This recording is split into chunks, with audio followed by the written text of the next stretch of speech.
How about you start at this time? will. Okay, you ready? Because normally I start at the beginning. No, Just kidding, I'm starting. Hey, welcome to the GarageCast. Welcome in our new home. Yeah. Which is feels a little like I showed up and this channel took a nosedive. Suddenly your channel is doing maybe some wonky things, so we better take the change and shove it into the attic where no one cares. Well, here's the thing. That sounds like a childhood projection of some kind. It sounds like you're dealing with some bullying from high school. You know what? I'm more comfortable in the attic. It's where I belong. I think that it being in the attic is what's going to help it to succeed more, because right now it feels like it's in the basement. You know what's...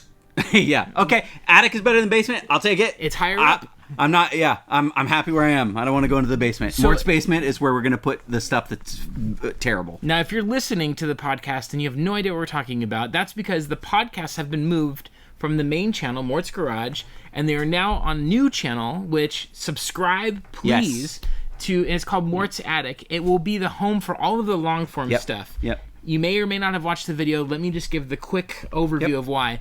So we were noticing that in uploading the podcast on the main channel, that not only were the podcasts not getting as many views, but it was having some impact on the other regular content.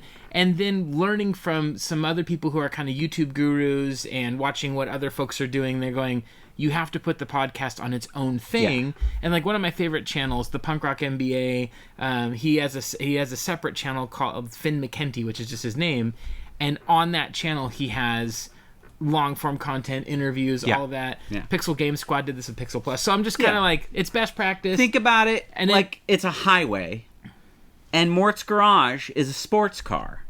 But this podcast is an 18-wheeler. And this is going to just drive through your feed. It's very slow, but we have a bed in the back, and we're hopped up on energy drinks. Heck yeah. And so we got to have our own road because we're just trucking along. We're a long haul. It's a convoy. This is a good convoy. Yeah, it's a good convoy. So I get it. Yeah. I'm good with this. And Optimus Prime was an 18-wheeler. So I don't know what you're talking about because I'm not a giant nerd, but I'm just kidding. I'm a medium nerd. He died for our robot sins. So in the cartoon.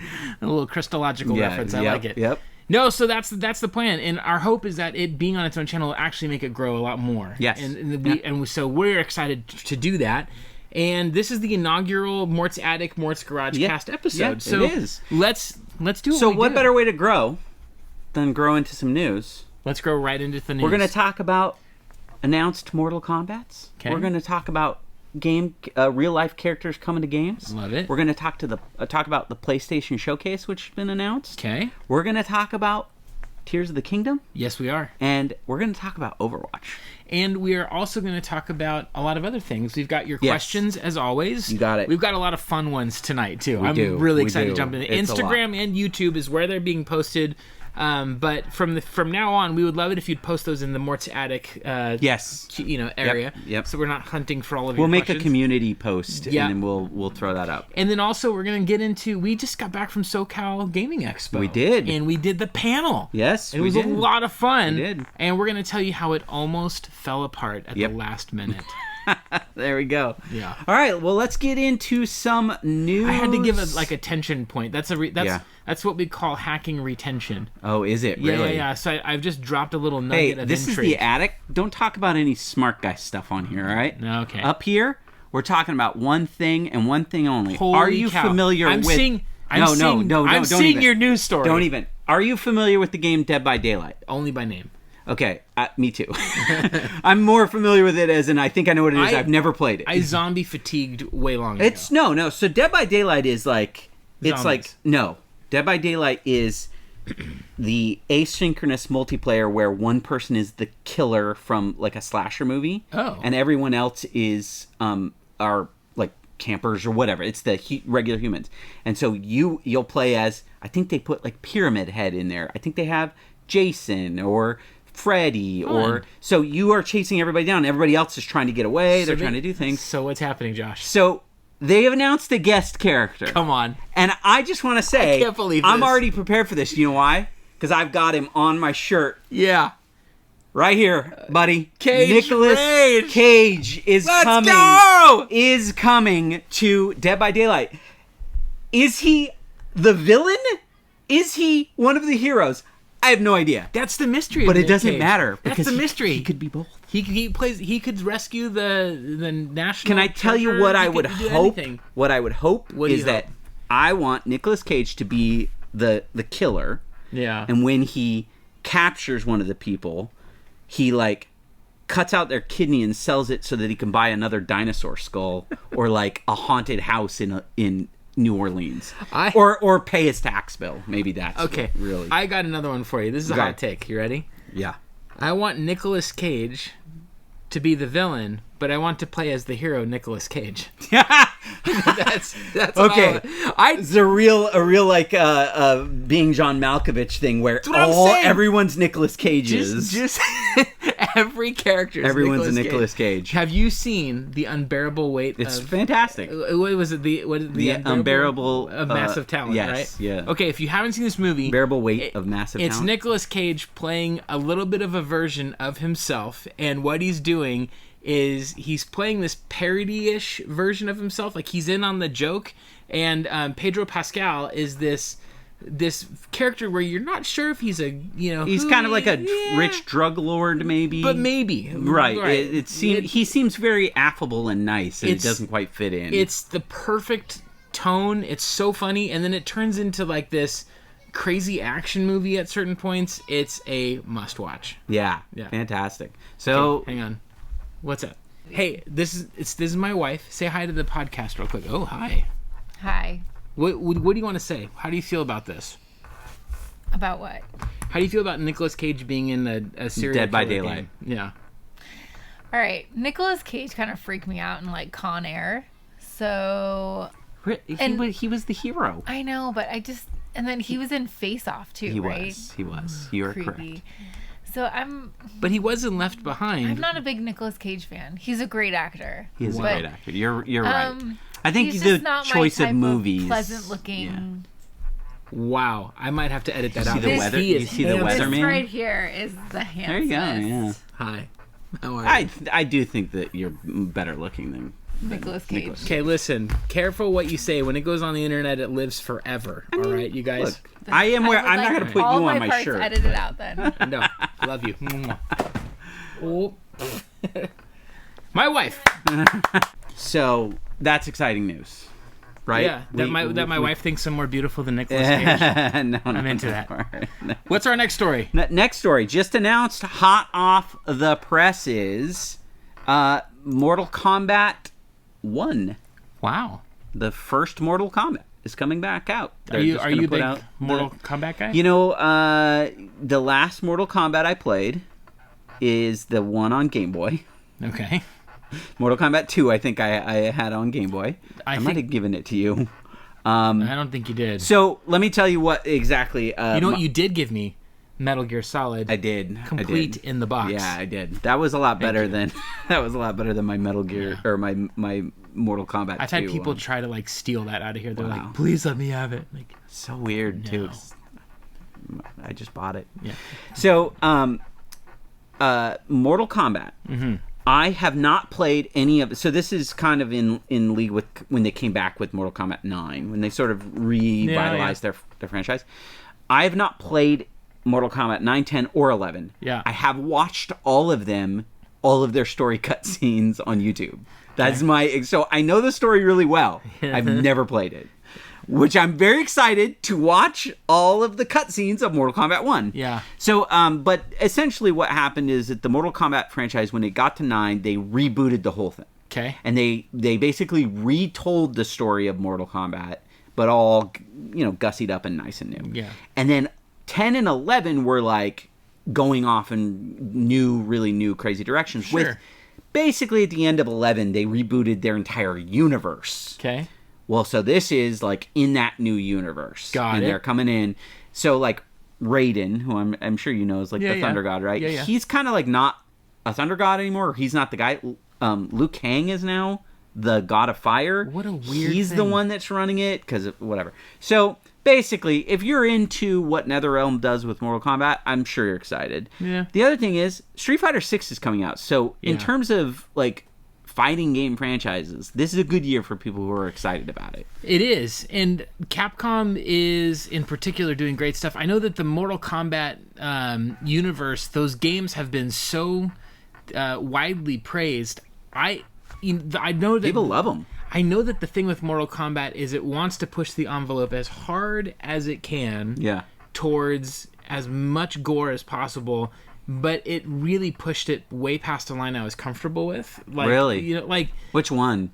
I mean, pretty much beyond the 360 versions of it. Oh, so you're saying like even 9, when 9 came out and the real ultra realistic stuff? I don't know. Like, I watched a documentary of some kind or making of where they're doing the sound effects, you know, and they're breaking lettuce and squishing grapefruit and all that stuff. And like, I think like those things are kind of fun. But there's an article I read where the developers were saying like, yeah, like I was spending all this time researching, you know, intestines, like how the body works so that we can cut it into pieces. And they were saying they were going home feeling like disgusted and sick, and they're like, well, let's put that in the game. Yep. And so, I mean, no judgment to you if you're into that. I'm very into it. Right. For me, there was just a point where I was like, this is it is the very definition of gratuitous, and that is the point of it to be gratuitous. Right. But I do think there is a line of which I'm like, oh, this is just past a point. Do you want to see this? Yeah, like, and I don't. You know what? I don't want to be desensitized to it.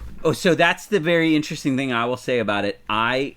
As a person who has watched a lot of compilations of like just give me a YouTube video of all fatalities. I've watched a couple of fatalities, and I literally have to turn it off because it's just so like. So I'm on the opposite side where like I started watching the fatalities of like the later game, like 11, and I'm like, you kind of already done all this. It's like The Simpsons. Like they're getting to the point where it's like, you kind of already pulled the guy's blood out and turned it into spikes and then shoved it through his own eyes.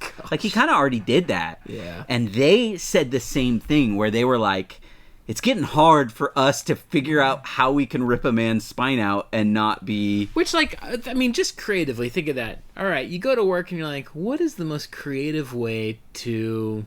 like destroy somebody, right? Well, I just think, like, this guy has ice powers. What can we do with the ice powers? And then we're like, man, we've done a lot with the ice powers. I recognize that. I recognize that there is a clear fantasy element to it, but the realness of it that is with it, I'm not excited about Mortal Kombat. Street Fighter, obviously cartoony, over the top. Do you want to watch some of the fatalities? I'm fine right now.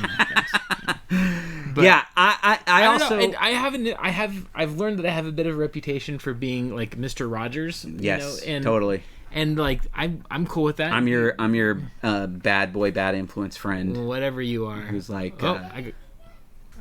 Give me a kiss. Come here. And you are correct to demand that. I actually did give you a kiss. Good night. I'll get another one. Okay. Good night. Love Bye. you. Have a good day. Say goodbye to everybody. Goodbye. My kid. Can you close the door when you walk out, please? Yes.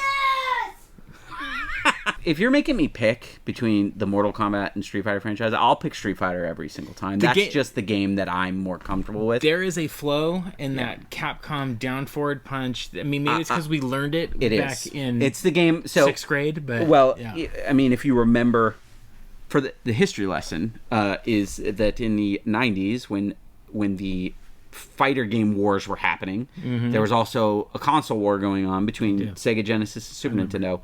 And Super Nintendo got Street Fighter. Yep. Sega Genesis got the better version of Mortal Kombat because it had the blood in it. Right. Nintendo made a real mistake with Mortal Kombat 1 where they colored it as sweat. And they took a lot of flack for that because people were like, hey, why are you censoring it? Why did these guys get it? Whatever. They kind of they changed it later on because Mortal Kombat 2 came out and it was full of blood.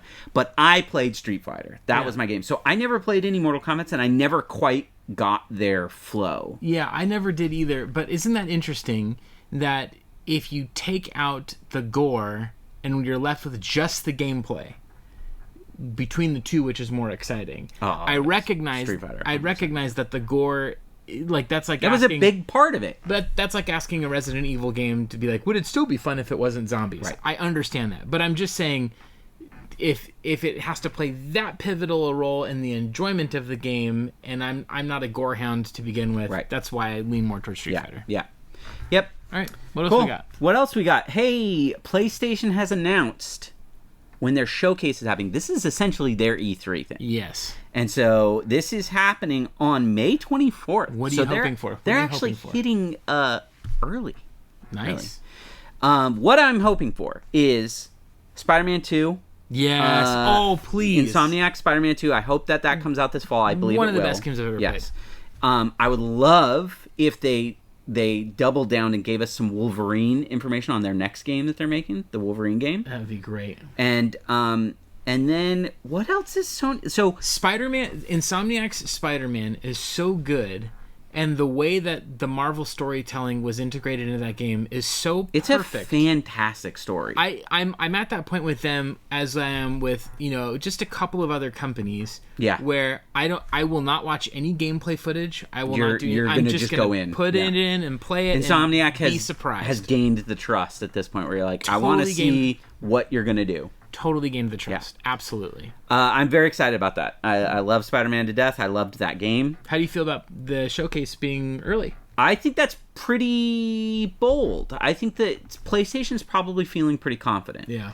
What I'm really curious about is surprises. What do we not know about? Yeah. Because, we know Spider-Man, that's probably going to be the big fall game. Mm-hmm. But what are we missing? What do we not know about? What's something that we didn't even know existed? You're probably going to get the biggest titles of the PS5 being announced, probably, aren't you? I think like in the console's historical library. Think about this is that time in the console's life cycle. Yeah, you're right. And this is their E3. Yeah. So if they're going to go all out, they're going to go all out here. I was watching the Pixel Plus podcast, and they were talking about how like conventions, and then they mentioned E3, and one of the things that they talked about with it was like, our convention's dead or whatever, and like, well, E3's dead, it's not a convention, but it used to be a trade show just for retailers, and so that when people came in, you could go, this is the game, I've played it, it's really cool, here's what you guys should order in your stores. Yeah, right. And then it shifted into more of a fan event, which then overran it and helped drive it into the ground. Right.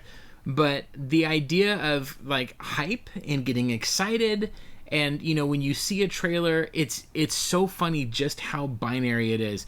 It's either the best looking game of all time, or it looks like it's the worst mistake of a company's life.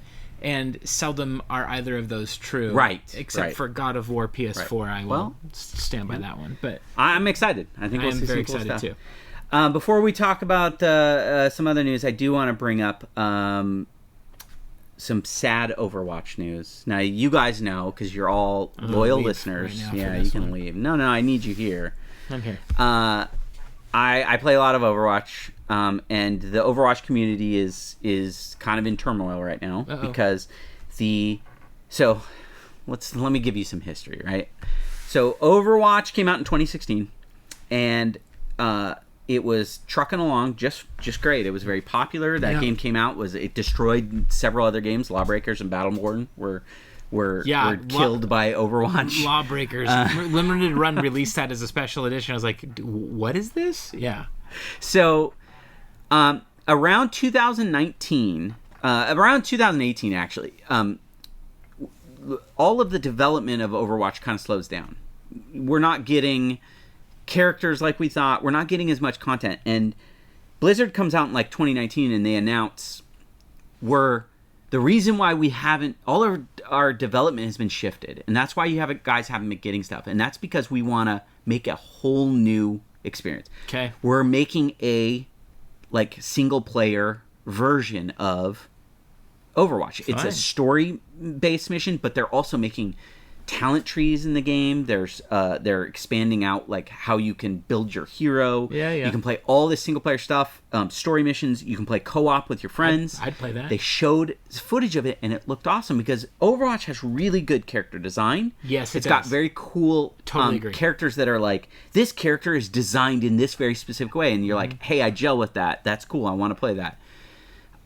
So they basically say, this is why we are going to make Overwatch 2, because it's going to be a whole different thing. Because the argument is, Overwatch is already a live game. If you can't just make Overwatch 2 and just be like new maps, new characters, because just put it into Overwatch. Just make one game. Just keep evolving. I'm hearing you say a bunch of things that excites me to play Overwatch, but you preface this with this is sad. There's some sad news. Yes. So they announced that all of that single player PvE stuff is canceled. Wow. They couldn't figure it out. Now, the reason why I bring that up is because the entire point of Overwatch 2 existing was that. Because otherwise, just put it in the regular game. But here's the thing that people don't understand, that people may not understand. You can't play Overwatch 1. They actually shut it off. I know. And Overwatch 2 is the only thing you can play. And there are differences. And the other thing is, from 2019 to 2022, when it came out in October, Overwatch 2 came out, nothing happened in Overwatch 1. Mm-hmm. Now, we were told it's because we're doing all this stuff. Yeah. You guys aren't going to get anything, but it's because we're doing this stuff. All right. Now they say, well, sorry, we're throwing all of that away. Now, they're not throwing necessarily all of it away. They're still going to do what they call little story missions. But the like talent trees and building your character and getting experience and all that stuff, that's all gone. And they've done those little story missions. And as a Overwatch player, we play those once and you never do it again because it's just not what the game is about. So people are pretty upset. How did Blizzard just totally fumble this so bad? Because it seems like Overwatch, when it came out, Overwatch 1 was like, this is the new thing. Huge. And think about a new game from guys who have made like huge games, and then they just do it again. And if you know anything about Overwatch, it was their canceled MMO that they were going to make an MMO called Titan, and this was going to be the combat part of it, and they were going to have a whole like MMO part of living and like having houses and stuff. They canceled all that stuff, and they're like, well, we can just use this game. And it comes out and it's huge, and it's I still think Overwatch is one of the better games out there to play, but it's rough because they took away all the stuff from Overwatch 1 that we liked. They put in battle passes and monetization, and then we're not getting any of that new stuff. So it's pretty rough. I would say this is a pretty down time for a lot of people. I'm sorry for your loss, man. Yeah, it's, you know, I actually didn't really want to play the single player thing all that much, but I still think that I had to go through years of nothing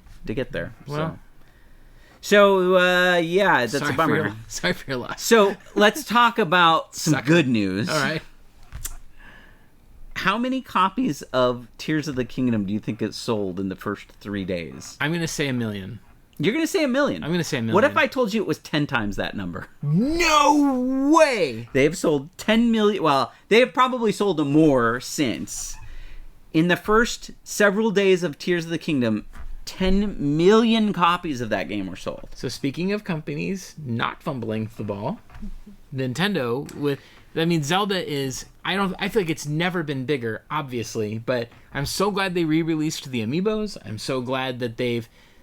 so did they go back and some of the older ones? I picked up the Majora's Mask one with my new Link for I gotta figure out how I can get into this Mort channel of like, hey, buy me Amiibos too when you see them. Yeah. I'll do that. I'll figure that out. Okay, maybe I'll figure that out. But it's funny enough, I had something happen with Tears of the Kingdom. Did you? So all leading up to this, I was going, man, I really want to get the special edition. Yes. Not going to flip it. And we had talked about it before that you weren't able to get one when they first came out. Well, it's the night before the launch. Okay. So this is Thursday night. All through the internet. I was not a bot was stirring. Yeah. Not even a They had all gone to sleep. It was all ChatGPT told them to back down. But I was on Best Buy's app, and what should appear but the ability to order the controller and the special edition for me to buy. To get. Did not rhyme that. But it's so on the way over here, coming home today, I got a notification from Best Buy saying, guess what?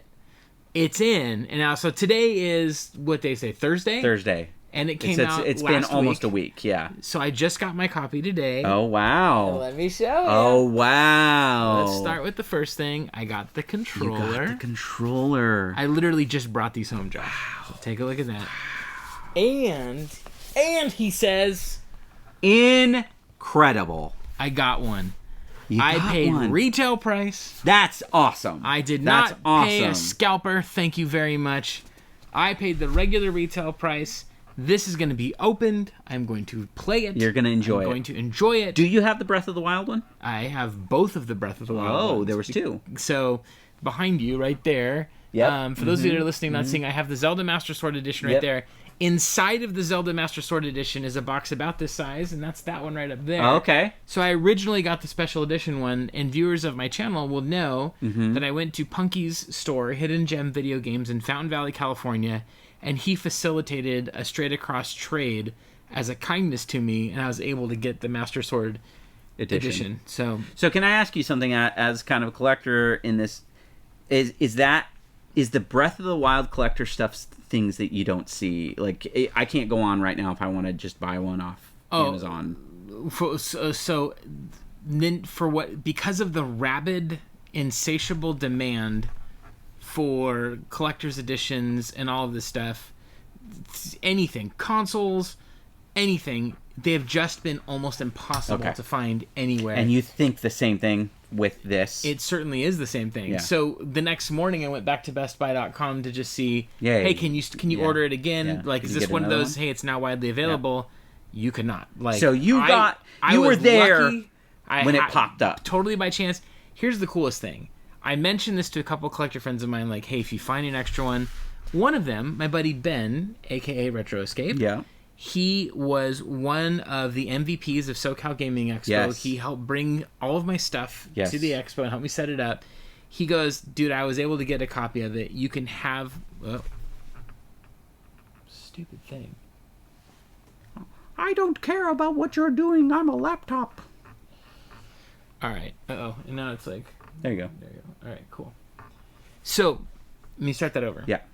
So my buddy Ben, a.k.a. Retro Escape, he is one of the MVPs from SoCal Gaming Expo. He helped bring everything of mine into my vendor booth. He goes, hey, listen, I was able to order a copy. You can have mine for retail.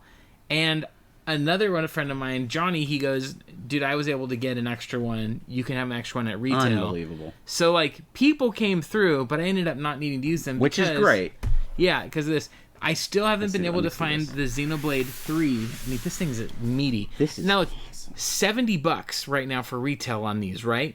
But you pay $50 more and you get this giant special edition. It's awesome, and I don't know if Nintendo is intending to do this, but all of their special editions are awesome. They all have this box look. They're not like you can set them next to one another. They look really cool on a shelf.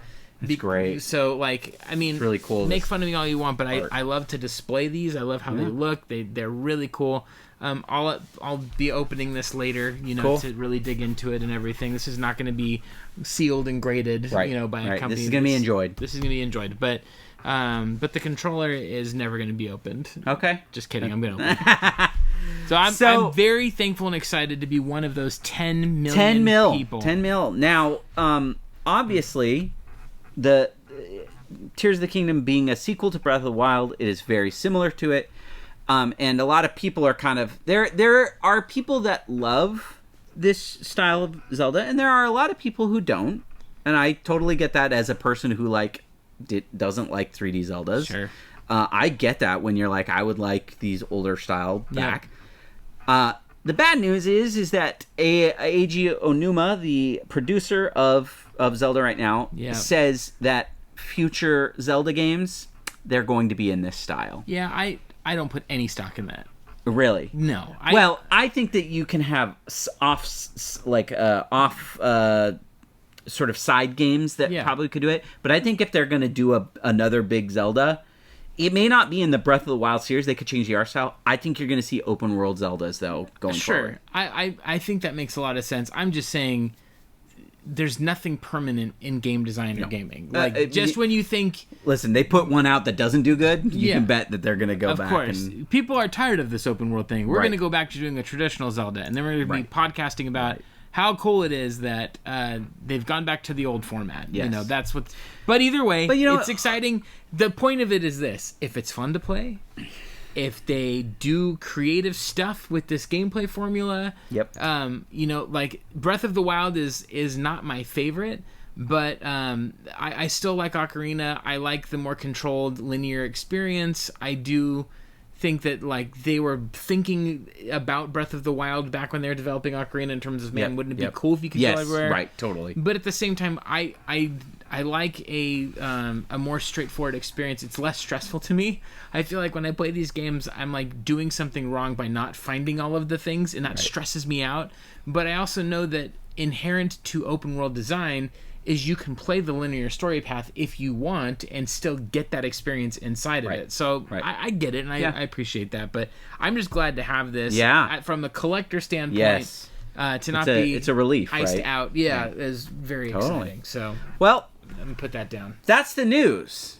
So why don't we talk about video games? Let's talk about video games. Why don't we talk about Tears of the Kingdom? Ooh, let's talk about it. Let's talk about Tears of the Kingdom. I don't have much to add to this conversation. You don't have much. Yeah. Let me just tell you. You tell me. First of all, I can't stop. Can I interview you about this? Yes. Okay. Please do. Finish your thought. I can't stop. I can't stop playing this game. Really? I can't stop thinking about it. Wow. I can't stop looking stuff up on the internet of like, I just want to see the things that people are doing. Yeah.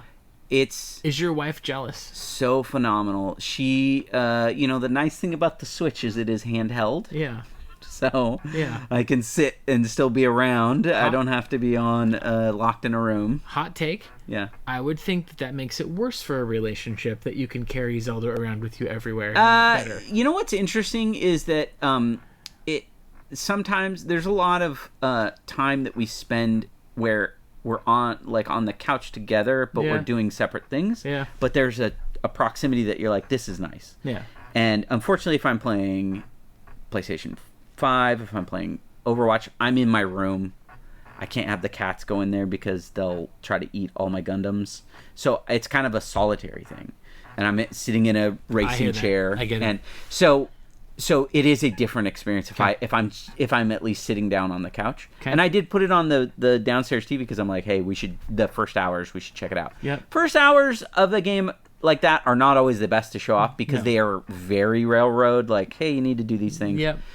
But it's an achievement again. They did it again, and it's amazing that they did it again because they did it with. Personally, for me, Breath of the Wild was the Zelda the 3D Zelda that made me go, okay, this is right in line with the ones I love. Yeah. Because of the way they made a whole world and just said, just go out there. And in the first game, when you had the shrines, when you had those powers that they allowed you to kind of do stuff, they really stuck to an ethos of if you find a solution, it's always valid. There is no like, hey, you didn't do it the way we designed, so I'm sorry, that just won't count. Mm-hmm. They would do things like, you got to get this ball in this little pedestal over here, and that will unlock the door. And they have a whole, here's what we intended you to do. Yeah. If you somehow like froze it in time and did the thing where you hit it in the arrow and you just blasted it over there and it went in, they go, well, we don't care. Yeah. If you were to somehow able to bypass the locked door because you threw yourself over the thing, it would go, unlocked. Okay, you made it in. They not only keep that 100%, now they have built the whole game around, we're just going to give you a bunch of Lego pieces and go ahead and make whatever you want to get that. That's great. So, all of the new features, and again, this is a thing where there are people I know that are going to be like, I don't want to build stuff. I don't want my weapons to break. That's me. I don't want to be dropped in an endless ocean and can go anywhere I want. I get it. It is that game, though. Yeah. Now, they're a lot better now about... You remember I'm still excited to play this. You remember in Breath of the Wild where I loved this, but they were like, here's your quest marker. Beat the game. Yeah. And it's just like, here's Ganon's castle, or here's Hyrule Castle, Ganon's there. Point, yeah. You can go there right now if you want. He will kill you. Yeah. They aren't that so much this time. Now their first little... I thought that, like the marker, I was like, okay, that's where I need to go at the end. It's like, no. I stayed away for too long. If you want to, follow the markers. Because they're just doing the story. Okay. And so you can... And they unlock a bunch of abilities for you when you do it. So follow that. But this whole building thing, crafting whatever you want, they're so smart about it because they've got all these little deposits around the world of like they were rebuilding the kingdom from the last game. Okay. So they're just like, hey, we put out wood and wheels and like and planks. Yeah. They're everywhere. Okay. And then they came up with this genius puzzle structure where throughout the open world you will find Koroks, the little Koroks. Yep. There'll be a big fat one with a big camping pack, and he's stuck. And he's like, I'm trying to get to my buddy. And he points, and he's like, my buddy's over there. And now you're just like, oh, that's why I can build a cart. That's why I can build a flying machine. That's why I can build a catapult. Yeah. And they literally are like, we don't care how you get this guy over there. Just get him over there, and you get that's the puzzle. You get a little rupee. And you get to do, and it's so great because you're like, I'm gonna put this guy on a rocket, and I'm gonna shoot him over there. People have made multi-stage rockets like that they soar into space.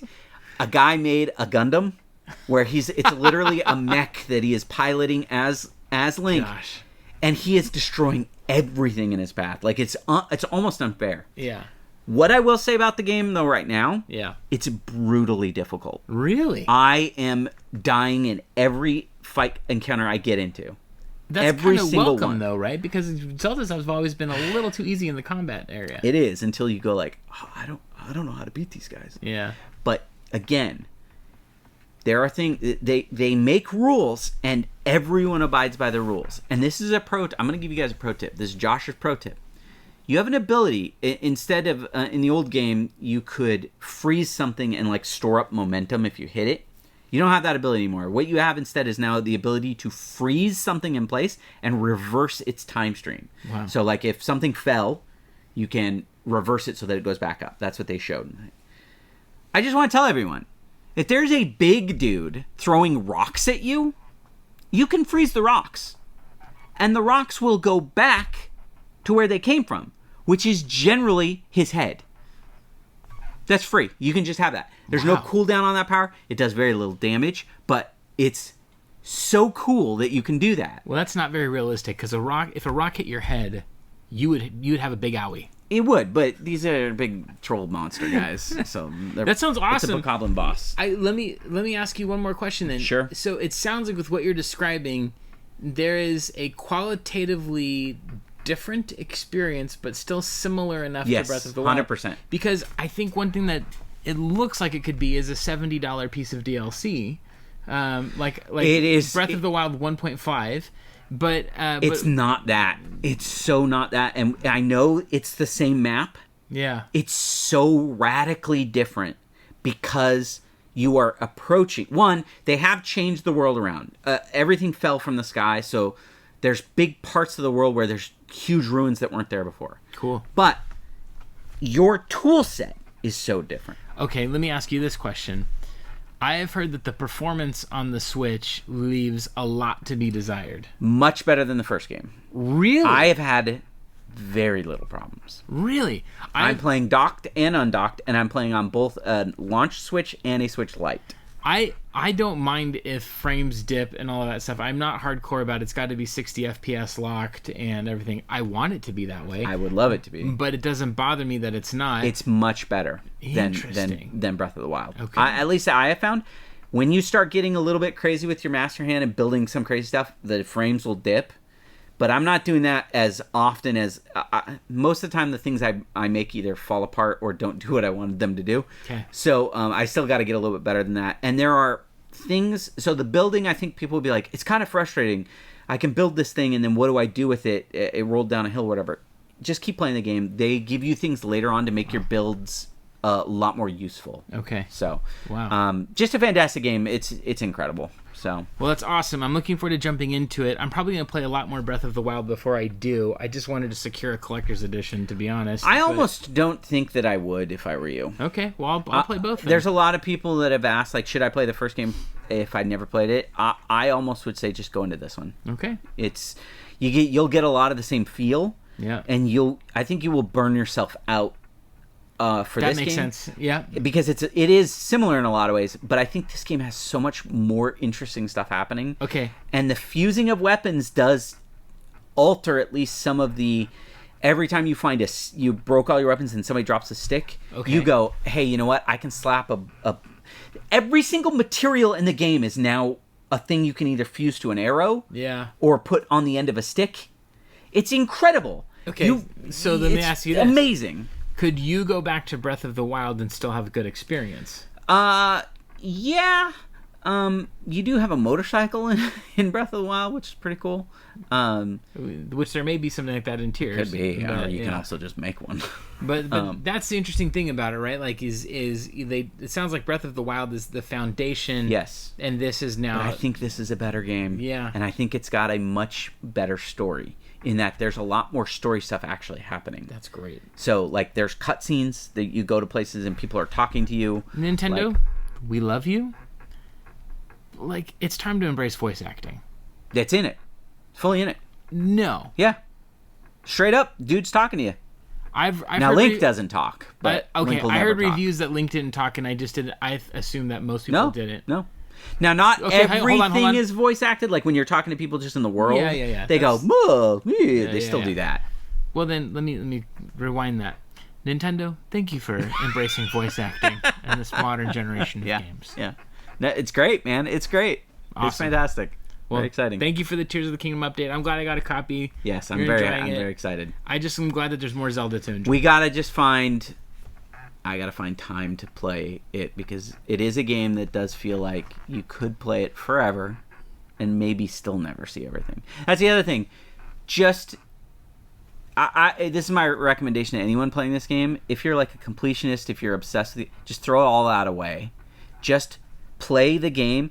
Literally play it as a stream of consciousness. That looks cool. I'm gonna go over there right now. I'm gonna go over here right now. I like that. Just experience it. Let your whims guide you, because there's no place in that game that you can go where something's not happening. But it can be frustrating if you're like, I really want this because it's so far away. That's cool. Just explore, look around, find what you find. There's something around every corner. Okay. So thank you, sir. For sure. Let's bump up to our next topic, shall we? Yeah. Can I tell you about one more game? Oh, please do. Yeah. I talked about it before. It was actually, I think, on the very first episode I talked about it. Barbie Rescue Glam Pups? It's my game of the year. Barbie Rescue Glam Pups. The Case of the Golden Idol. Yeah, you did mention that before. I did. I had talked about it where I hadn't played it. I had just played a demo. They integrated Barbie into it. They did, sure. If there was a Barbie game that was like this, I would play every single minute of it. If there was a Barbie detective game that was like that, I would play all of it. If these guys made a Barbie game, I would play. I will buy anything these guys make at this point. You've played this game now. I've played the whole game. And you love it. As of right now, I think it's the best thing I played all year. I don't know if even more than Zelda. I mean, listen, it's a very specific type of game, but and it's like 2 hours long. Yeah. But those 2 hours were jam packed. But they just put out DLC, and it's 3 extra cases. I have 1 more left. Awesome. And I'm so sad. But you know this. I would rather play 2 hours 100% and have an amazing experience than 30 hours of a JRPG that plays on every trip and bores me to tears with like all the things that can go into a mediocre gameplay experience. 100%. And it's a game where there are games that are like this. It is very much a sword that cuts both ways. Yeah. It is fantastic, and you can never play it again because you kind of you'll just know all the answers. So it is such a pure experience, and you can only get it once, which makes it really beautiful and rare. And awesome. It's like Braid or The Witness or like these games where you're like, once you know the solutions, you're like, okay, figuring that out was one of the best feelings I've ever had. I can't do that again. But if you have not, and it's only on PC, it is a bummer. I hope it comes to everything, and I really hope it comes to the Switch because it's a perfect Switch game. If you have a chance to play it on the PC and you love logic, detective games, solving mysteries, please check out Case of the Golden Idol and the new DLC, The Spider of Lanka, I believe. Okay. All right. Good recommendations, Josh. Thank you. Excellent. Should we talk about SoCal? We should talk about SoCal. Let's talk about SoCal Gaming Expo. It happened. 2 very full days and 1 very full evening That is true. gaming and nerdery and excitement. We had a blast at our panel. We did. And we tried to do something fun with that panel. We really tried to mix it up. Yes. Josh, how did you feel? You've been to Comic-Cons. I have. You've been to PAX. I have. You've done a lot of stuff. But this is the first like collectory retro game expo. As a newbie, what did you give me some quick hits on? I thought it was really cool. Yeah. I liked the fact that it was kind of a I mean, it's sort of a targeted bazaar, right? Like that's it. Yeah. Where it's like, hey, this is all stuff you're very interested in, and you might be interested in buying some of it. But even if you don't want to buy some of it, looking at it is so cool. There's stuff there that I absolutely did not want to spend money on, like a Star Fox jacket. Right. But I loved looking at the Star Fox jacket. Right. And there were, my wife was kind of like, aren't these like amiibos that you have always said you really wanted? And I'm like, they are. But I have a little bit of a problem with amiibos. When I go to these things and I see rare ones, I feel bad because I'm going to take it out of its packaging. And I almost feel like I should save that one for somebody who really wants that type of deal. Yeah. And maybe I'll pick up a loose one. Yeah. Yeah. So I didn't necessarily buy Piranha Plant like I really want. But I did some. But I bought some Gundams, which I saw in the video. Yeah. That was great. There's a guy selling Gundams.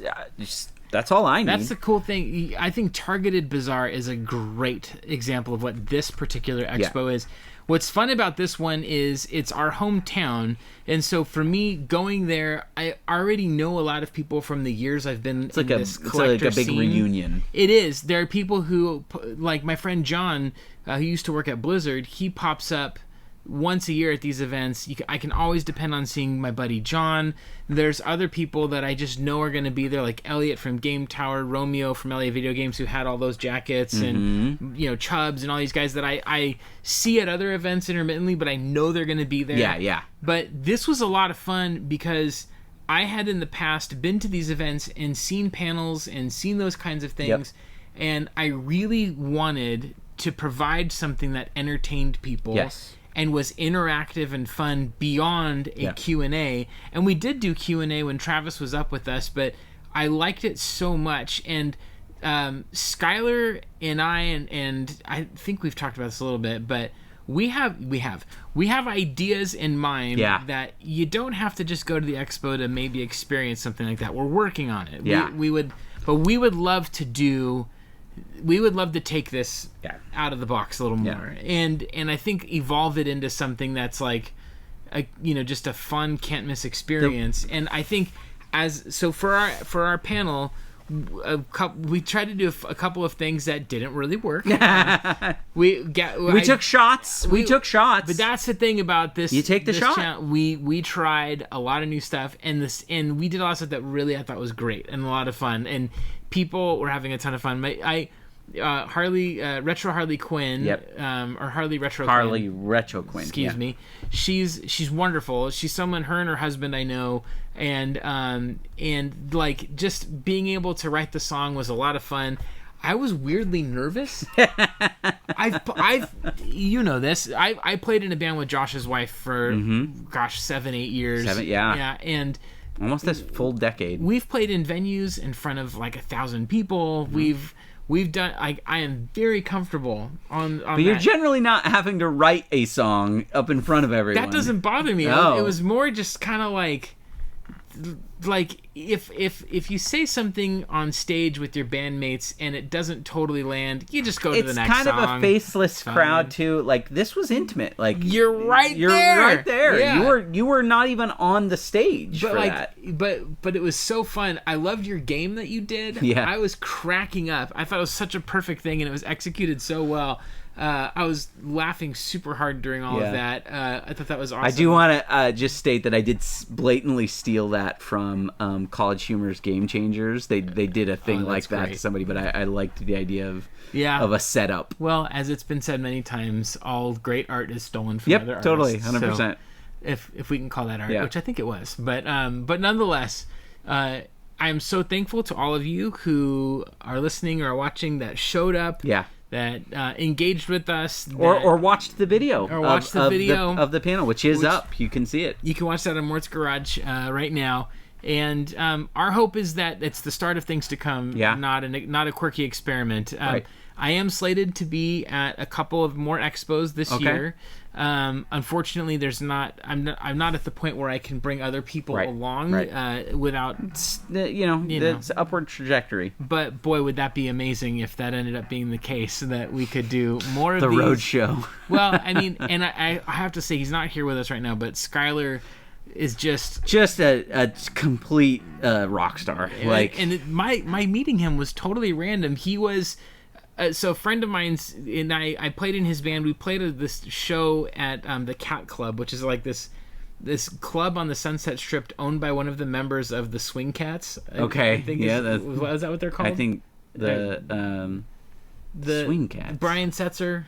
Oh, the Stray Cats. Stray Cats. There you go. Because it's swing music, whatever. Yep. But Stray Cats. Right on. We played it, and so his singer guy Jason and I, we played together, and then Jason and I got in touch, and then he showed me his band High Voltage Arcade, and then Skylar's like, I've got all this stuff that I don't really want, and so I bought it all from him, which you can see on the channel as well.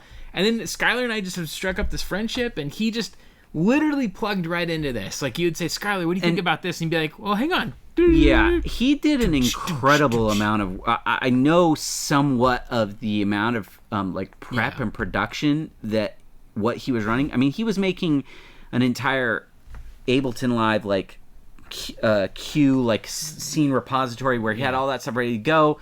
It was really worked very, very hard on that, and it's awesome. I mean, it really did set us apart from nobody else had live music. Well, and I just think it's only as fun as the people are, and Skylar's just he's just a fun, wonderful person. So what a gift that's all been. So we hope that we can do it again next year. Yeah. We hope that venue would not be the only place we could do something like this. Cool. And I just think it's kind of like, man, there's so many exciting things to come if we can just continue all of this moving forward. Mm-hmm. And I'm obscenely grateful that everyone who showed up. The giveaways were a lot of fun. The giveaways were great. I didn't realize that box Wii U, that box that it's in, is it's pretty rare. Is it really? Yeah, because you had to send your console off to get refurbished, or you would buy it from the Nintendo store and it'd come back. And it comes back in a different box. You couldn't buy that at retail. So to the person who got it, do you regret that? No, not at all. Oh, okay. No, not at all. I am. Yeah, I had. There's one or two console boxes I wouldn't mind getting at some point, but they're related to the N64, not to that stuff. So that's very cool. That was what an amazing experience. It was awesome. So SoCal. Cool. Yeah, SoCal. All right. Yeah. Should we do Q&A? I think we should do some Q&A. We put it out there on Instagram. We put it out there on the Mort's Garage page. It will in the future be here on Mort's Attic for the GarageCast. But put in your questions. We'll answer them. This is, just so you know, as Josh is pointing this out, this is the place where we'll also be hosting some live streams in the future and doing all kinds of other fun stuff. We have a lot planned for this channel, assuming world-changing events don't occur, which they might. Yeah, who knows? You never know, right? But yeah, I think if you're here and you're just listening along, please come check out. Also, I guess I should mention this: we have a Patreon now, and you can jump in on the Patreon. Today is the night before it launches, but it launches tomorrow morning. There's 2 tiers that are on it right now, and we're going to develop it as we go. We'll edit it as we go along. But tiers 1 and 2 both include channel shout-outs, video shout-outs of your name on future videos. And then also, my goal is to help people feel more creative, whether it's with video making, songwriting, whatever. So on each of those, just kind of jumping into the creative process. And that's not a self-indulgent thing. That's just more like as you know, my kids are in Asteroid City, and I got to be on that set for 2 months, and I got to watch Wes Anderson make things. By no means am I comparing myself to Wes Anderson. Right. But what I am saying is that when you watch other people create things, it's just, I think, inherently inspires more creativity. Yeah. And so that's the intent of those videos, is that when you watch someone make something that you go, oh, that's cool, or I could do that better, or whatever. And then I hope that people will watch those things and speak into it and say, like, oh, that's interesting, you went with that angle, have you considered this angle, and stuff. I think there's a chance to mutually benefit one another's creativity. However, one of the things that's also happened over the last little bit of time is people have been reaching out saying, hey, can we talk about my channel, do a little consultation, a little audit? And I'm comfortable doing that from a creative standpoint, not necessarily from an algorithmic standpoint. Right. So people, there's a tier if you're at the top or above. And I'm stealing this straight from, I've mentioned him before, but Finn McKenty, the punk rock MBA, that's one thing he does on his Patreon, is people want him to review their music. And I was like, hey, send me a link to something that you've made, around 15 minutes or so, and I will gladly watch it and then give you feedback on what I've noticed. Hopefully it will be something that, a lot of people are very kind, and it's hard to get objective feedback, and I'll be supportively critical in a way that hopefully encourages you. And so that's there if you want it. We hope that you would sign up and join the Patreon. And I would just say my goal with that is to help bring in more interactivity, because that's what I really want to focus on and be able to give you guys stuff where we can get even more involved with hanging out, doing things. We're going to be looking for some ideas for that. We got some things that we'll try out. Yeah. I think that's going to be... That's very much an important point. Be in on the Patreon now, because it will be growing. Yes, and as we go along, we will be adding in things like raffles, giveaways, Patreon-exclusive shirts, Patreon-exclusive items, Patreon stuff, and just as a way to make it really worth... Yeah, we definitely want it to be something... We hope to work hard to give you something that you really are excited about. Yeah. For sure. All right. In fact, just one of the questions we got on one of the YouTube or on the YouTube post from Roberto's reaction. Congratulations, by the way. He just crossed 1,000 subscribers. Wow! Awesome. Nicely done, man. Congratulations. That's 1K. 1K, you got a baby. K. You got a K. So he says the weight's killing me. He wants to know what the changes are, and I'm happy to announce that one of the changes is Mort is going to shave his head. Yeah. We're going to be the Bald Brothers. Yeah, we are. It's happening. Yeah, we are. Can't wait. Yeah. So that's exciting. Do you mean that literally? I meant like metaphorically. No, it's... Oh, well... But I already shaved my head. Yeah. Let's go to the next question. Okay. Yeah. Retro Escape. Oh, Ben wants to talk about speculation for the successor to the Switch. Now, and he says, will it be backwards compatible with games for the current Switch? We know my thoughts on it. I think that's Nintendo's whole thing of doing that event that they're going to do in September. I think that's where they would announce it. I think it would be a late next year thing. Yeah. And I think it's insane if it's not backwards compatible. I don't think that that's on the cards now. I don't think you can do that in this day and age. Wii was backwards compatible. Wii U was backwards compatible. DS was backwards compatible. I think if they do another Switch, which I wonder if Nintendo will ever go back to a singular console format. I think they're always going to do this hybrid thing. Well, and you remember something else. You're bringing up Wii U. You're talking about Wii.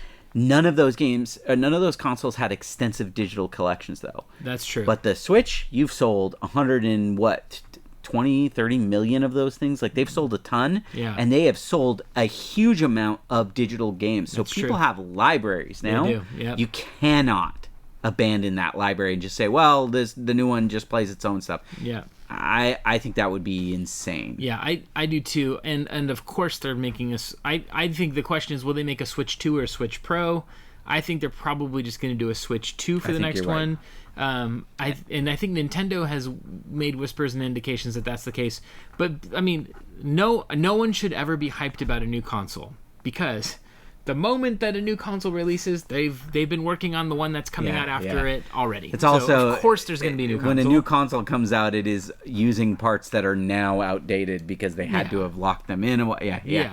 You know what? I don't really even care. I like the Switch so much now, even it being like really underpowered. Yeah.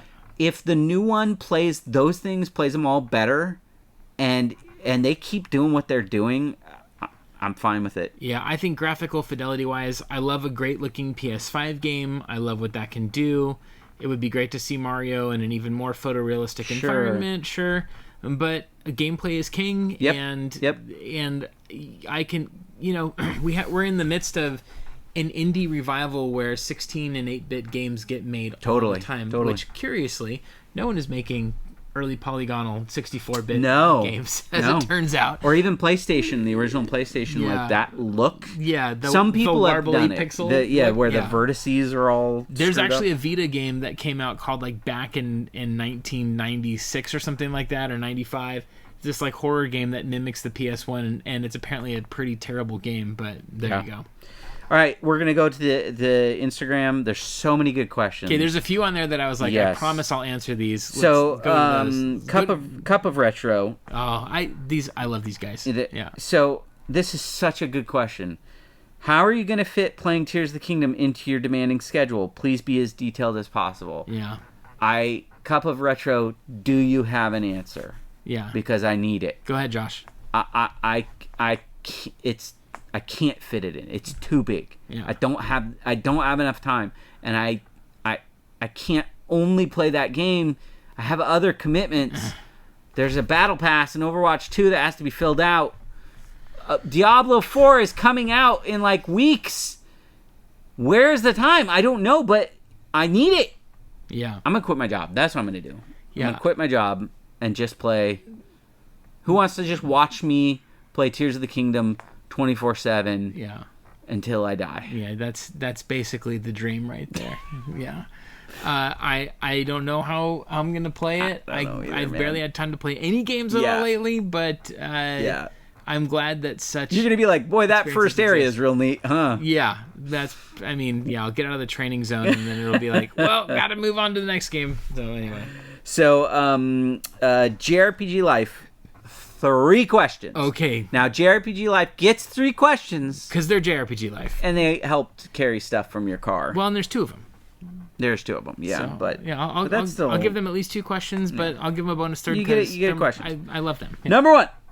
Please explain in detail your morning hair routine. Yeah, okay, so first what I do, after I've showered and, shampooed and conditioned my hair, washed it all out, of course. I blow dry it and blow dry it straight up, and then I throw a little bit of molding paste in it, which washes right out with water. I used to use back in high school and early college Murray's pomade. Okay. Don't recommend that. It clogs your pores and destroys your pillows. Okay. So, but it was necessary to be cool. I do a quick comb, and then I just run my fingers through it so it looks a little more natural. All day long, like that sticks. It holds pretty well, and in fact, it's kind of nice because I can do this, and it doesn't like get too messed up. Right. You can sort of adjust it. Yeah. So thankfully, I still have a full head of hair. This is all real. I've had people comment before, like, "Where'd you get your wig, bro?" And I'm like, "Nope, it's real." Yeah. And I'm starting to see. I have a couple of gray hairs that have grown. Really? Yeah, like 2 or 3. So. I don't know. You know, my beard used to be red. Yeah. So. Yeah. Well. That's so good. let me demonstrate mine real quick. Oh, out of the shower. Yeah. I'm done.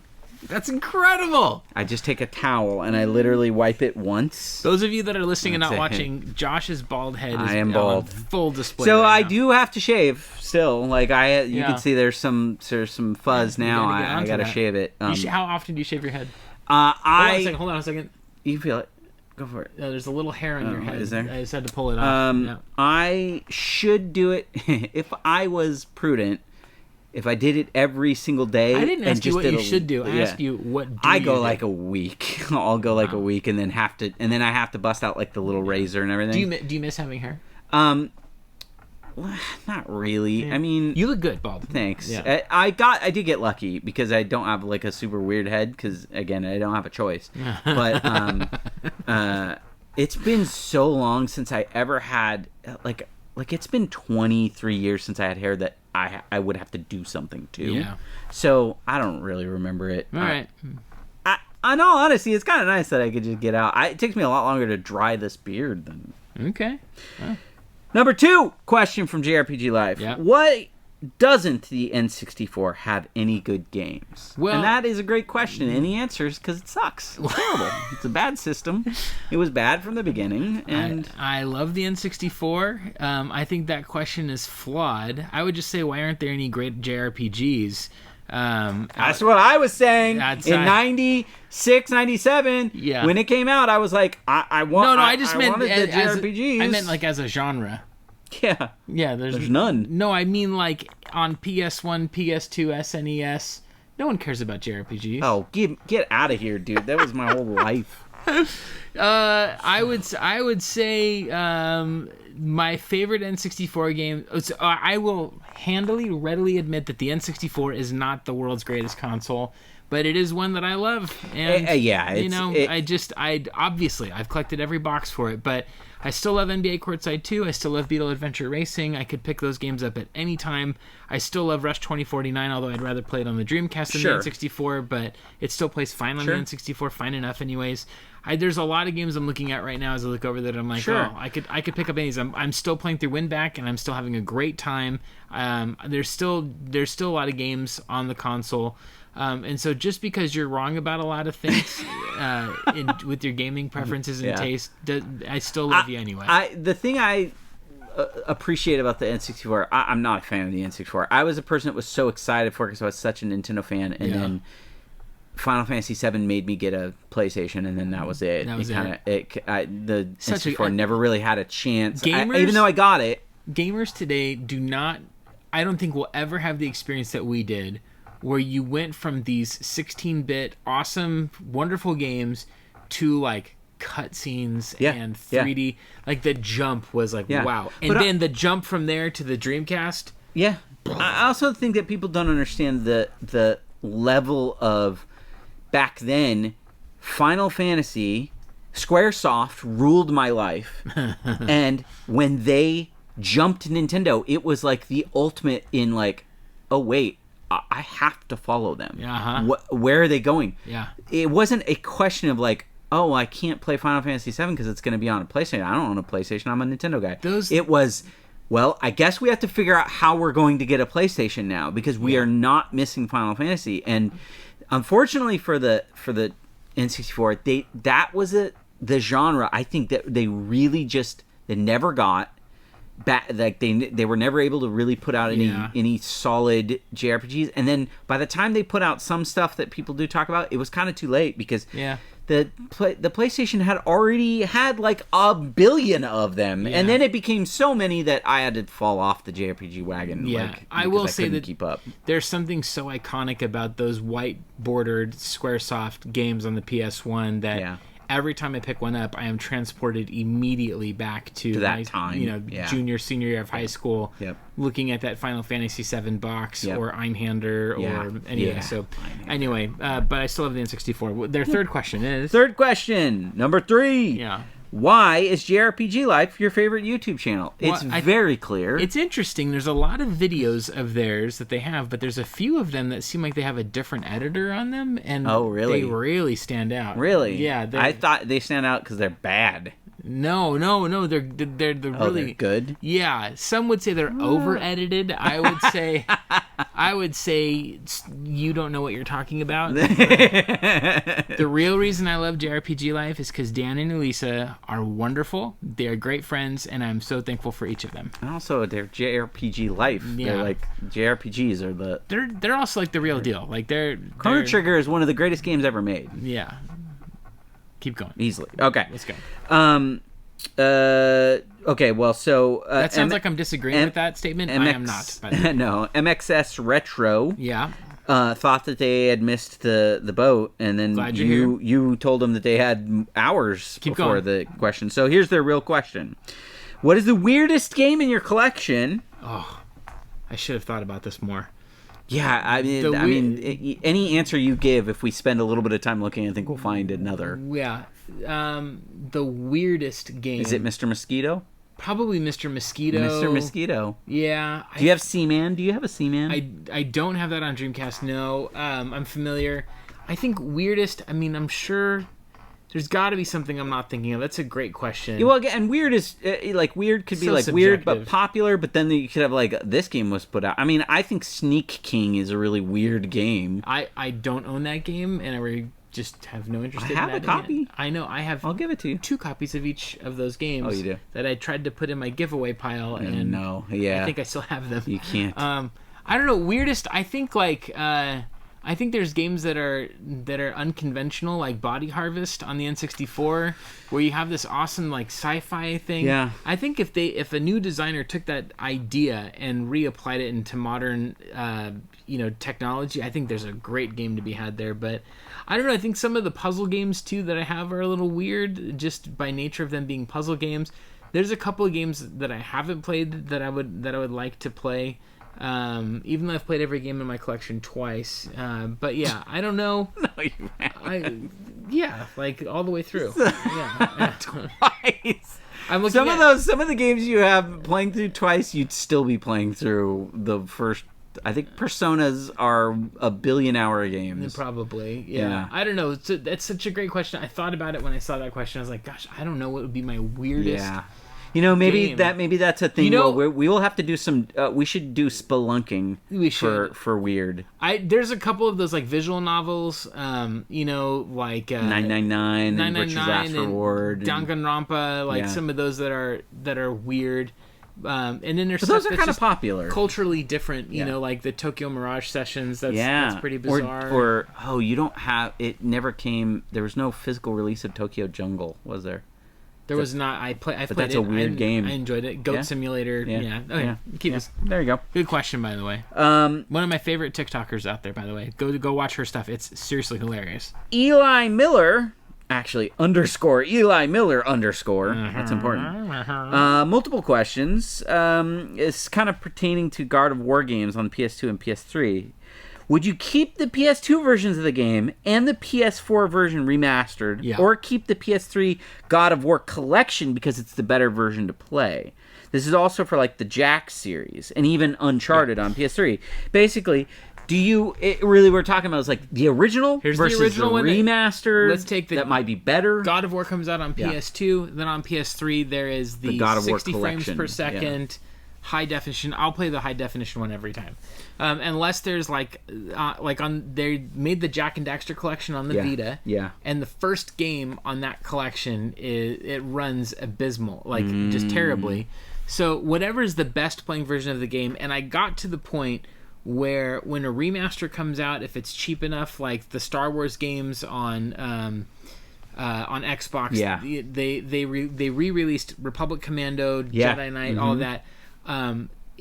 I would buy those and then just sell my old ones. So I think there's two parts of this. Which one do you play? Yeah. But when you have that situation, do you keep all of them? No, I don't. You generally keep the best playing one? That's one thing that I did was when we moved in here and I realized I had multiple copies of games. I think there's only 2 games where you have like 2 exact things. Time Splitters 2. Okay. I have the GameCube and the Xbox one. Okay, well that's 2 different. And then the Simpsons Hit and Run I have on the GameCube and on the But you don't have Xbox. 2 exact copies of the same exact game. I do for that one. No. I mean 2 copies of the GameCube game. No, I don't. Okay, so you don't have duplicates. I always sell duplicates. You don't have doubles. And then I sold duplicates cross-platform as well. Yeah. So I don't have Xbox. I'm going to speak to my people right now.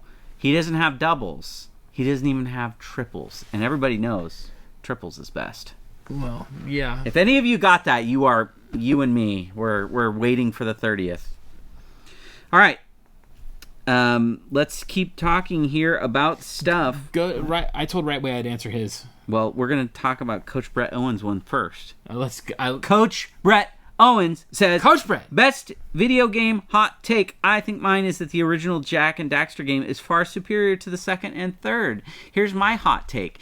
There was a war between Jack and Daxter and Ratchet and Clank. You picked a side and you did not cross it, and I picked Ratchet and Clank. It's a great game series. So good. I love it, and I never played any Jack and Daxter game, and I won't ever do it. Gosh, I wish I would have thought about this question more, because I know I have a few hot takes. Hot take? Everybody knows my hot takes. They're scorching. They're lighting it on fire. Yeah. What would my hot takes be? I mean, you don't think Dynasty Warriors is one of the greatest video game series of all time? I do not. It's just blasphemous. Yeah, I think... What's a game that everybody loves that you're just like, nah? I don't know, because I can appreciate that people like something. Yeah. I mean, maybe with the Mortal Kombat hot take earlier on in our podcast, and just sort of not really. I think that is. I think you're a little unique in that. I think that there are a lot of people that are like, we love it and we want more of it. Yeah, I'm good on that. I don't know. Gosh, what would it be? I don't know. Give me a second here. I'm looking around. I don't mind waggle controls when they're implemented well. That's kind of a mild take. That was a lukewarm take. I think the cops are coming. That's the worst thing I've ever heard in my life. What? You should go to jail. Wow. Well, if it's implemented Waggle's right. not. Yeah, no. Waggle was bad because it was put in badly. Yeah.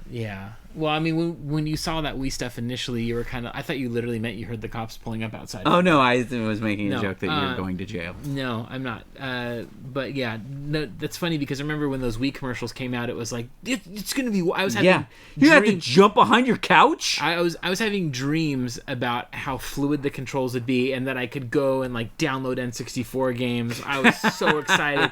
And then the eShop shows up and it's like, here's the 3 games you can download. Mario 64 and 1080 and something else. I was like, come on. I don't even think that was at launch either, was it? I think that came... let's see.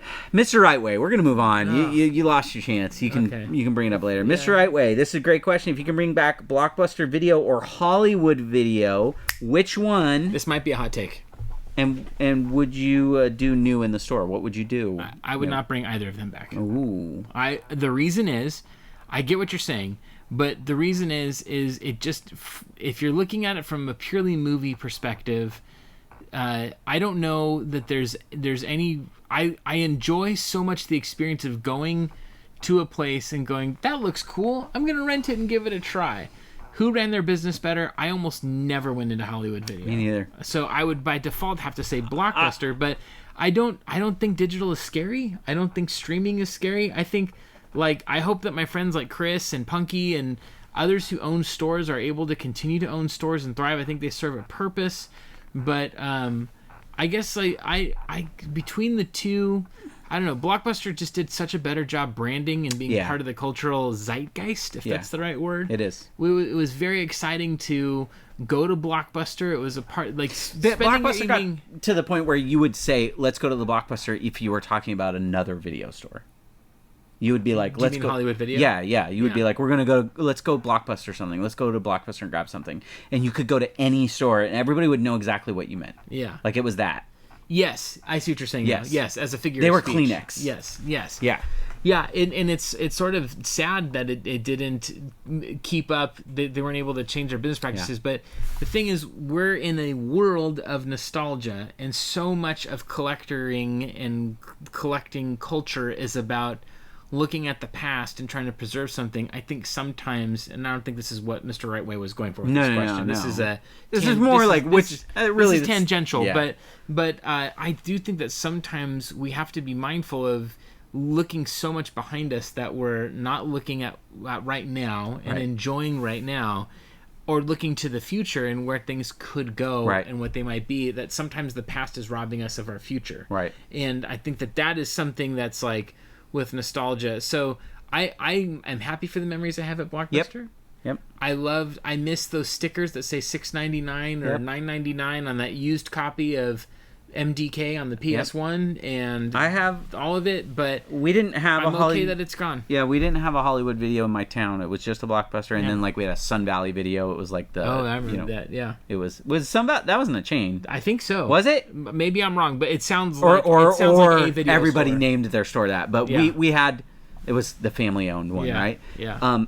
I treasure my memories of weekend Friday, knowing that it's Friday because we're going in there. I'm looking at the games. I'm gonna rent the game.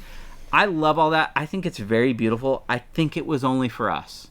Yeah, and I think it is kind of there is a little bit of sadness that you can't really have someone now experience it, but it was for us, and we had it, and it was beautiful. And it's over. Yeah, the way that content is consumed today is so fundamentally different that the business model it wouldn't work of get in your car or on your bike and go to the local video store, get out of your car, leave your phone in your car. Yeah. You didn't have a phone. Walk inside, grab the box, read the back of it, Right. look at the artwork. Yeah. Like, go through the process of picking something, and then bring it home and enjoy it. Right. Not, you get 5 minutes into it and you go, I'm going to watch the next thing. Right. That our culture today we would, can't do it would just and from view dinosaurs is what they would from say. a game perspective, nowadays if they were doing that, you'd go home and be like, oh, this game looks cool, let me take it in, put it in. Oh, it's 100 gig download. Yeah. No thanks. I'm not going to play tonight. Or you would get on a game now, you'd play it for 5 minutes, and if it didn't grab you right away, you would pull the game out and be done. All the other games when you rented the game, you were like, you are gonna be fun ring no matter I'm what. gonna wring everything out of this. Yeah, I know that the end boss of Street Fighter 2049 on the NES is impossible, and this game is by Capcom. It's gonna be fun come hell or high water, and scene.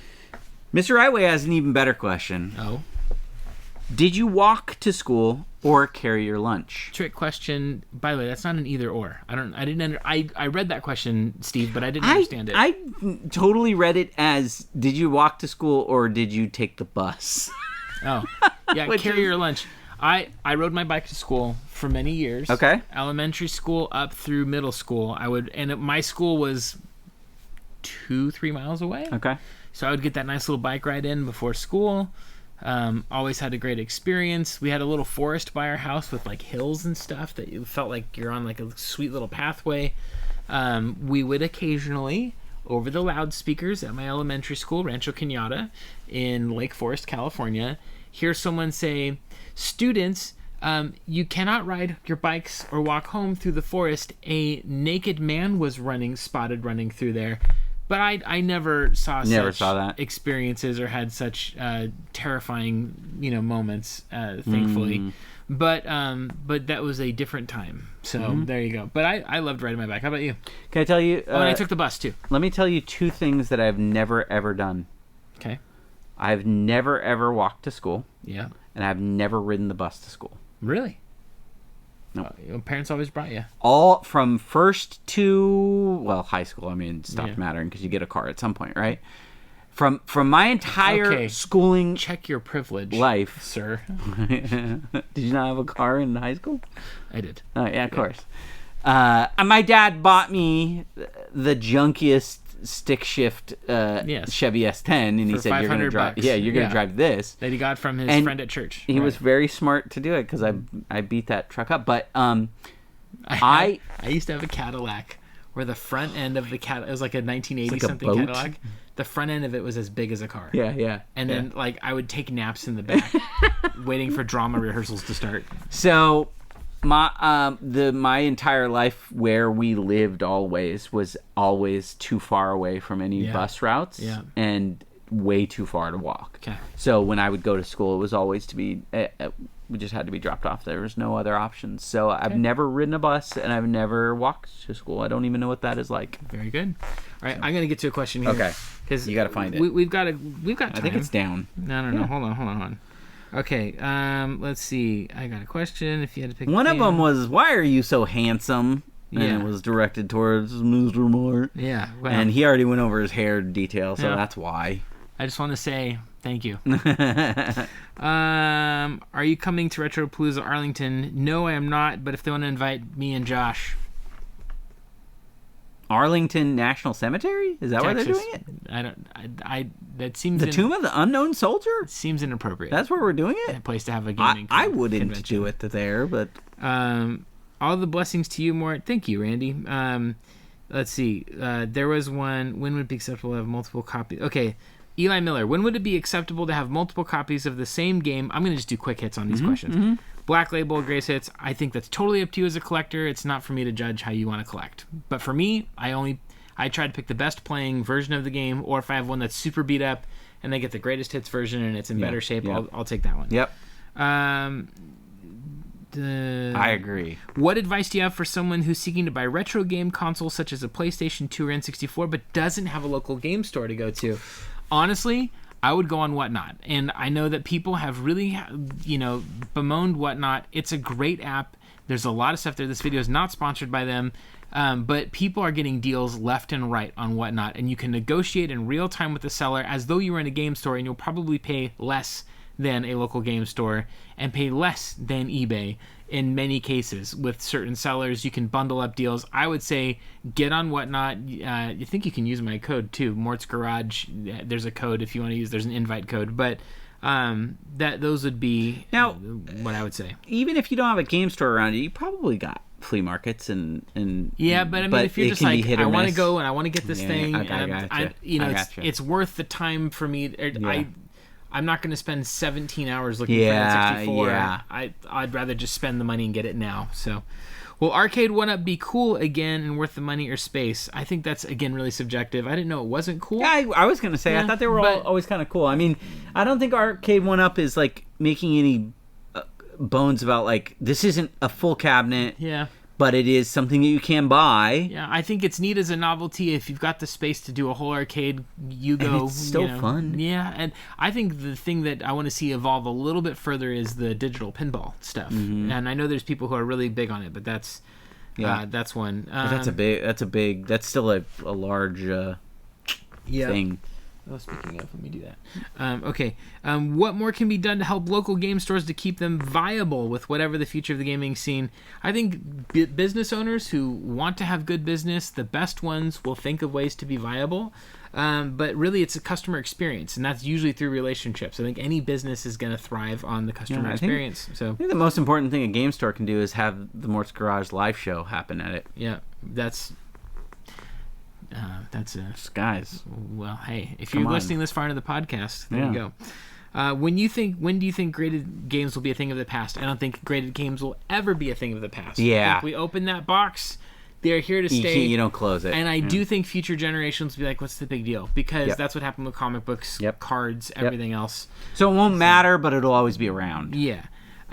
Would I consider opening a video game store? No. The reason I'm doing YouTube is, yes, I'm a reseller, but I would only open a game store if it was something I was able to do while still making videos. I love making videos. I want to make videos. I want to do as much of that as possible. But owning a game store would just consume every aspect of your life. There are more. It's not just showing up and the people that are doing it right now are troopers. They're saints. It's incredible. Retro Rick was talking about his store and the amount of hours he puts into it. And that, like, he has to be so protective of his time. It's 2 full-time jobs. It is 2 full-time jobs to own a store. Yeah. So, for me, I would do it if it was, like, you'd be crazy not to, but, anyway. Let's see. Okay. Someone asked this, and this is maybe where we'll end it for tonight. Okay. Josh and I have played in a lot of bands. Yes. Someone wants to know about that. So Retro Impulses. I'm curious what band or bands you have been a part of. I've been in a bunch, and let's go with let's name drop a little bit because I know you've played with some big bands too. I have played with some. And when big I say that, I mean you've been in bands that have opened for big bands and that. Same here. So Josh, you were a punk guy. I was, and I was like a hardcore metal guy. Yeah. Some punk, but. What bands did you play in? Give us the rundown. So I played in high school. We were basically, I just went from punk band to punk band.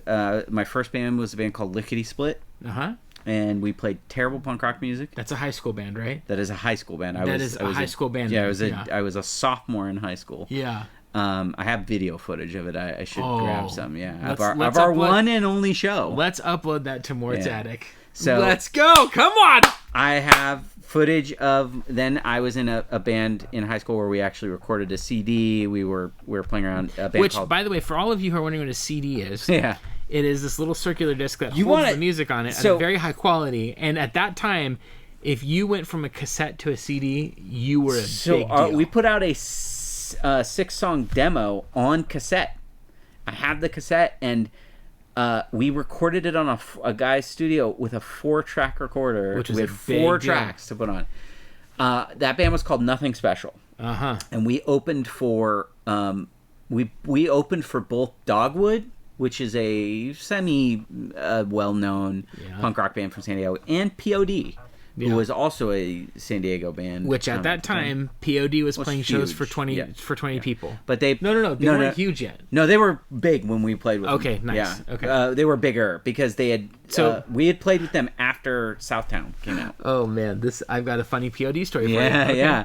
But they also would come and play at our like town fair because they lived in the area. Yeah. It's like they had been there before. So we had played with I want to say we played with at a show that Value Pack was at. Oh yeah. We played with a band called Cloud Merchants one time. A lot of like San Diego Christian bands were the scene that we were in. We both grew up in churches. Yeah. We were around when Tooth and Nail began, which was like 94, I want to say, or something like that. Yeah. I listened to a lot of Tooth and Nail, and I listened to a lot of what was the name that like of the record label that Audio Adrenaline was on? Forefront. Oh yeah. A lot of Forefront stuff. Listen to Tourniquet and Deliverance, and they were, I think, on. No, that's Frontline. Frontline, yeah, that's different. So, and then I played in a hardcore band later on called Fallen Out. And then all that angst, bro. All that angst, yeah. And then just various other things where I played a lot of. I was being paid for a while to play, and then currently, right now, I actually play in a emo cover band called Finding Emo. It's so good. And yeah, we just had a show. We have a show coming up at Radiant Brewery on the 23rd of June. If you want to come out and listen to a bunch of MCR and Blink-182, and I think we're going to play Jimmy Eat World too, right? A lot of Jimmy Eat World. Yeah. Coheed and Cambria. We're basically playing like a mid-2000s post-punk rock. Okay. Really fun. So. All right, you're going to have to push me through this because I have a lot to yeah, share. I know, yeah. So in high school, I started a band. So I was going to lots of shows to see these Christian metal bands. Mm-hmm. My favorite of all of them was this band called The Crucified. Yeah, Crucified. To this day, I think that their album, The Pillars of Humanity, is one of the best thrash metal albums I've heard. Mark Solomon. Solomon, yeah. Yeah, and like the lyrics are a little cringy, but they opened for Pantera. They held their own, and like Mark was he's such a good frontman. He was a good frontman, yeah. They played with these bands called Focused and Unashamed, and when I saw them play, I was like, I like the way they dress. I like their music. It's a little bit heavier. I like that he screams and doesn't like have any melody in the voice. And so I started a hardcore band called Maintain. Okay. My band, that was like my first real band. Maintain. What grade are you in this high school? I'm gonna say ninth grade. Ninth grade. Wow. Okay. Eighth grade. We played at our eighth grade. What's it called? I think you're playing guitar longer than I was because I don't think I was ready for a band when I was playing guitar in eighth grade. No one's ready for a band when they're in eighth grade. But you did it. But here's the thing. So Tim Mann, who sang for Focused, goes, "Hey, we want Maintain to be on the next Tooth and Nail Records compilation, Help Us Amongst Friends Volume 2. So Maintain has a song on there, and I'm playing the drums, and it's not good. We were freshmen in high school. We ditched school for the day. Oh, you were playing drums on this? Yes, I was. Okay, so yeah. Drums are your first thing. Drums are my first love, for sure. Next band I played in was a hardcore band called the Kevin Arnold Syndrome, and it was all of the things that I wanted to be in a hardcore band that Maintain was not. Okay. Maintain was like early focused, very straight ahead, hardcore stuff. Kevin Arnold Syndrome was like, discordant everything and just metal. Just up there having a time. So if you search on YouTube, you can find us playing a live show. I'm playing drums in that band as well. We opened for bands like Overcome, which is a big Tooth and Nail band at the time, and Zao, who's legendary in terms of like basically forming a lot of the template of metalcore. But I should stress, playing with those bands was playing in a room of like 40 people with a crappy PA, and Zaya was like, "Can someone give us gas money to get to our next destination?" This was not playing big stages or anything like that. Right. The next band I was in is an instrumental band called Javert. Okay. And it was instrumental because I was too shy to sing. And okay. So we tried out a vocalist. And it wasn't hardcore, so it wasn't like necessarily screaming. It initially was emo in the way that Sunny Day Real Estate and Mineral is emo. And then it just became like, let's just like not have any vocals at all. Yeah, why do it? And then... and that was in college, right? That was in college. Did you play at college? Like... What do you mean? Did you actually play at Common Grounds or? Oh yeah, yeah. Because I think I saw you guys. We played many times. Here's the thing: at that time, this is 99, 2000 ish in that range. The bands that were coming up were Jimmy Eat World, Mates of State. All of these awesome indie bands, the Strokes, all these bands that have gone on to do amazing things. And there's this local venue called Coos Cafe, and we got to play with whomever we wanted to. They would be like, "We love you guys, just pick the band." So our favorite band, my favorite band anyway, to play with is this band called Tristeza, which is still a great band, instrumental, just chill vibes, music. But we got to open for Bright Eyes. Wow! It was just Connor, and there was 10 people there. Okay. And then we got to open a bunch for Mates of State, who are still wonderful friends of mine, and my band afterwards. We got to play a show with them, which a lot about that. And then we also got to just play with and see so many wonderful bands at that time. Especially in like the Maintain days, and with your bands, I'm sure too. There'd be a ska band that opened, a hardcore band that would play second, like a punk band that would play third, and then like a Christian metal band that would be headlining. Yeah, that's generally how that flow went. The last band so Javert is probably some of my proudest songwriting moments. I loved that band. The band after that, though, 10 years off from playing music, and I called up your wife, Rachel, and some other friends of mine that I went to college with, and I was like, "Hey, do you guys want to start playing music again?" My brother being one of them. And we started this band called The Devious Means. Devious Means played for 7-8 years. We have some amazing things that happened in that experience. Locally, we had the best time. We never were. We were kind of dinosaur age. When you're like late 20s, 30s. Yeah. If you're not on your sophomore album and haven't done a few tours already, no one's gonna really care unless you're songwriting or there's something in the sauce that's very special about you. But multi-award winning. Well, that's the funny thing is there's this local event called the Orange County Music Awards. Yeah. And we were up again for a People's Choice Award against No Doubt, and we won. Yeah. And like No Doubt was at the thing. Their drummer was there. Dave Lombardo from Slayer was there. Yeah. Like, I mean, it was so funny to be like, okay, it's like all of our friends are like voting. Like, I think some of our friends voted like 60 times. Gwen Stefani never said anything about it, so yeah, she's still bitter to this day. But that band was amazing. We recorded our final album. Well, you forgot that like you guys won then the next year for best indie band, and was presented by Noodles from Offspring. That's right, Noodles from Offspring did that. Yeah, he was lovely. And Dexter.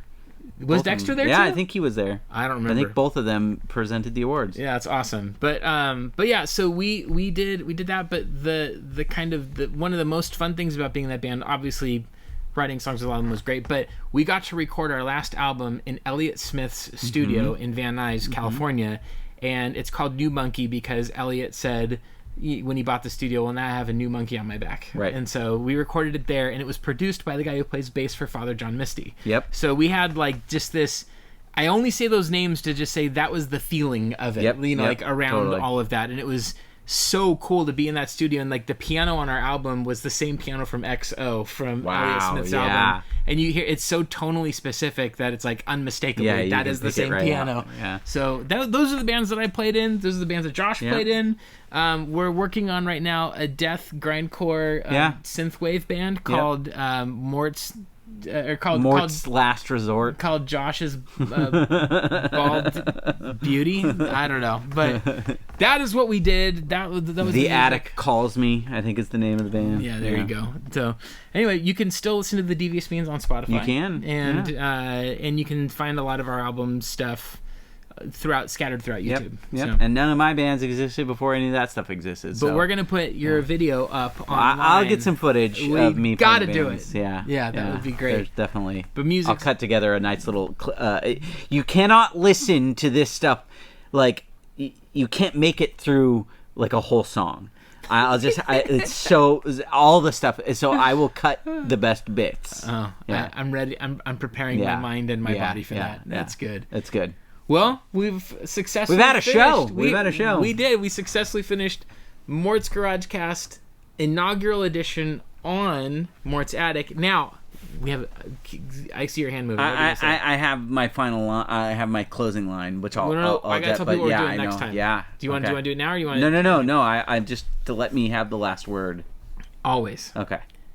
Next time you see us, we will most likely, maybe not, but in the future, we have an episode planned to be with a certain somebody. Yes. Who has a certain collection related to a certain magazine. Yes. In one of the most certainly crazy ways that if you didn't know about already, but we will be shooting it at that person's home. Yes. Very much possibly. Yeah. And we'll be getting into Zelda. We'll be getting into the magazine. We'll be getting into a lot of fun stuff there. But this will be one you don't want to miss. And that's one I would say, hey, listen to it for sure, but you might want to watch that one because there'll be a lot to see. For sure. Yeah. For sure. All right. Josh, what's the final word? Hey, thanks for slumming with us in the attic. Wow. We'll see you next time. Wow. Hold on. Don't turn it off yet. I just need to absorb that. You know, it was hanging out before in the garage, but now we're slumming it. Wow. 'Cause that's where we belong. And you know what? I'm happy.